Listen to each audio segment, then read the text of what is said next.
Sir, இப்போ இவங்க சொல்லக்கூடிய பரிகாரங்கள், நவீன பரிகாரங்கள், இது உங்களுடைய பார்வையில் எப்படி பார்க்குறீங்க? முதல்ல நான் ரொம்ப நேரமாக சிரிப்பு அடக்கிட்டு உட்காந்துருக்கேன்.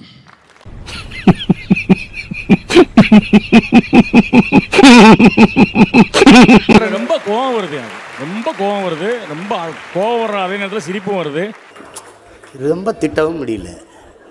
ஒரு அளவுக்கு மேலே வேணால் வேறு ஏதாவது வார்த்தையை பேசி விட்டுருமோன்னு வேற பயமாக இருக்குது.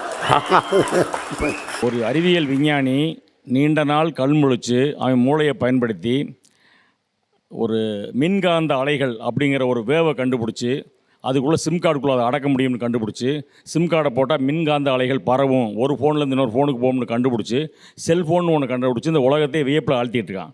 அதில் செல்ஃபி எடுத்து அழிச்சா பரிகாரம்னு சொல்கிற ஆளுக்கு முன்னாடி நம்ம என்னத்தை பேச? நானே எத்தனை பேரை பார்த்துருக்கேன்டா, ஆனால் உள்ள மாதிரி வெறும் வாயில வர சொல்ல பார்த்துக்கிறேன். உலகத்தில் அறிவியல் ரீதியான உண்மைகளும் புவியியல் ரீதியான உண்மைகளும் மட்டுமே உண்மை.